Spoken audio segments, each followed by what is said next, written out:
రాధాకిషన్ రావు కానీ బీఆర్ఎస్ కానీ భుజంగరావు కానీ మనం అంటే వీళ్ళు ఎంత అవినీతికి పాల్పడ్డారు, ఎంత ఘోరంగా కూడా ఫోన్ ట్యాపింగ్ చేసి ఒక పర్సనల్ లైఫ్స్ గురించి ఫోన్ ట్యాపింగ్ చేసి పెళ్ళాలది మొగుళ్ళది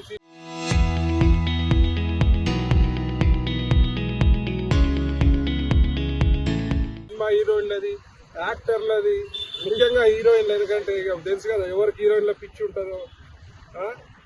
మనం అనుకున్న దానికంటే ఎక్కువ దారుణంగా ఇవాళ పరిస్థితులు ఉన్నాయి. ఈ సిట్టు విచారణ చూస్తే అంటే ఒక చిన్న ఈవెన్ బీఆర్ఎస్ ఎమ్మెల్యేలది, వాళ్ళ ఇంట్లో పనోళ్ళది, వాళ్ళ ఇంట్లో డ్రైవర్లది, ఎమ్మెల్యేల పెళ్ళాలది, ఎమ్మెల్యేల మనుషులది, అంటే ఘోరము. అంటే ఇక్కడక్కడ నేనేమనుకున్నా అంటే ఒక 100-200 మంది అది వీళ్ళ ఫోన్లు ట్యాపింగ్ చేసి ఉండొచ్చు అనుకున్నా. నాకు తెలిసి 2000 మంది పైనే ఉంటారు. అంటే ఒక షాకింగ్ విషయం ఏంటంటే ఒక్క మనిషి చికోటి ప్రవీణ్ది చేసిర్రు. చికోటి ప్రవీణ్కి దగ్గర ఎవరు, వాళ్ళకెవరి దగ్గర అంటే ఇక వీళ్ళకి వానికి రాధాకిషన్ గారికి ఒక స్పెషల్గా ఒక జియో తీసుకొచ్చి 3 ఏళ్ళు ఓఎస్డీకి ఇచ్చిర్రంటే వానికి ఇదే పని పెట్టినట్టుంది, వేరే పని పెట్టినట్లేదు. అంటే మంది కొంపలల్లో పోయి ఇన్రా నువ్వు ఎమ్మెల్యేలే తిను. విచిత్రం ఏంటంటే ఎక్కువ బీఆర్ఎస్ వాళ్ళే ఉన్నాయి. గమ్మత్తు విచిత్రం ఏంటంటే బీఆర్ఎస్ నాయకులై, బీఆర్ఎస్ ఎమ్మెల్యేలై, బీఆర్ఎస్ ఎమ్మెల్యేల పెళ్ళాలై, వాళ్ళ మంత్రులై, వాళ్ళ మంత్రుల డ్రైవర్లై, వాళ్ళ మంత్రుల గన్మెన్లై. ఇలా సిగ్గుపడాలి, ఇలా బీఆర్ఎస్ వాళ్ళు సిగ్గుపడాలి. మీరు కేసీఆర్ ఏం చెప్పిండు, వాడు ఓడో తెలియదు రాధాకిషన్ రావు అన్నది.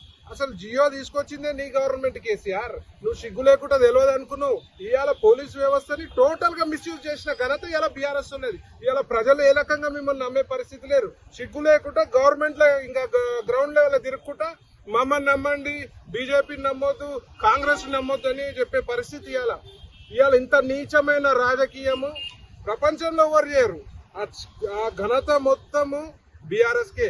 దీనికి డిఫరెంట్ గా దీనికి జవాబు ఇవ్వాల్సిన బాధ్యత కేసీఆర్ ఉంది, ఇవాళ హరీష్ రావుది ఉంది, ఇవాళ కేటీఆర్ది ఉంది. కానీ గమ్మత్ ఏంటంటే 100% ఇది కేసీఆర్ అండ్ కేటీఆర్ చేపించిందే.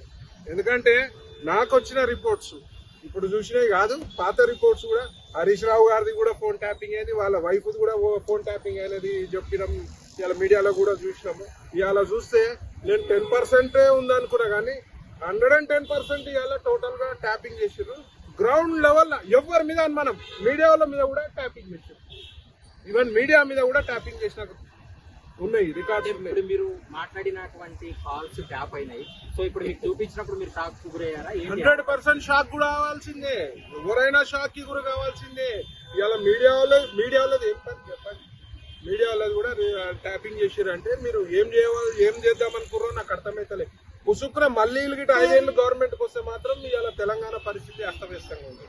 ఒక పొలిటీషియన్ గా ఒక బీజేపీ నాయకునిగా చెప్తలే, నేను బీజేపీలో జాయిన్ కాకముందు కూడా మొత్తం కంప్లీట్ గా ఫోన్ ట్యాపింగ్ చేయడం జరిగింది.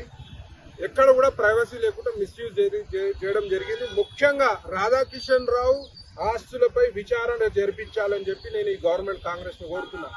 రాధాకిషన్ రావు కానీ ఇప్పుడు కేసు అయింది, వాడు జైలుకి పోయినా వచ్చినా కాదు, వాని ఆస్తులపై విచారణ జరపాలి. మీకు శాత కాకపోతే చెప్పండి, మేము సెంట్రల్ ఏజెన్సీస్ ని మేము రిక్వెస్ట్ చేస్తాం. నేను ఈ విషయంపై ఈడీకి లేఖ రాస్తా, ఈ విషయంపై ఇన్కమ్ ట్యాక్స్ కి లేఖ రాస్తా.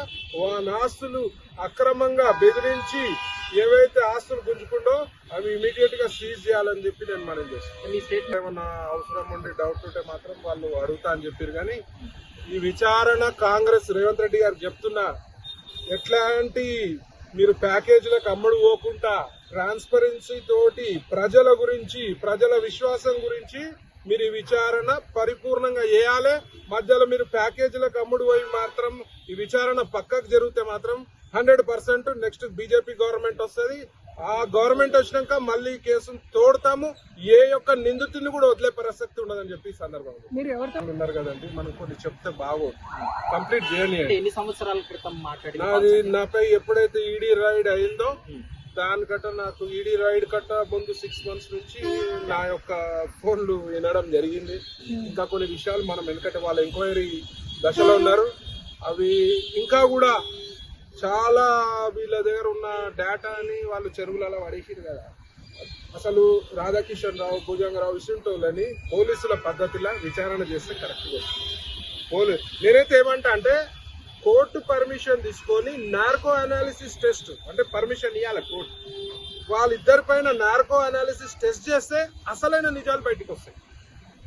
సో ఈ పోలీస్ శాఖ ముఖ్యంగా గవర్నమెంట్ ఈ యొక్క విచారణని ట్రాన్స్పరెన్సీ తోటి చేయాలి. ఎందుకంటే ఇది ప్రజలకు తెలవాల్సిన నిజం. ఇది ప్రజలకి చేరవేయాలి. మీ బాధ్యత ఇవ్వాలి, మీ గవర్నమెంట్ బాధ్యత. ప్రజలకి ఈ యొక్క అంశంపై పూర్తిగా వివరణ ఇవ్వాల్సిన బాధ్యత ఈ లోకల్ గవర్నమెంట్ పై.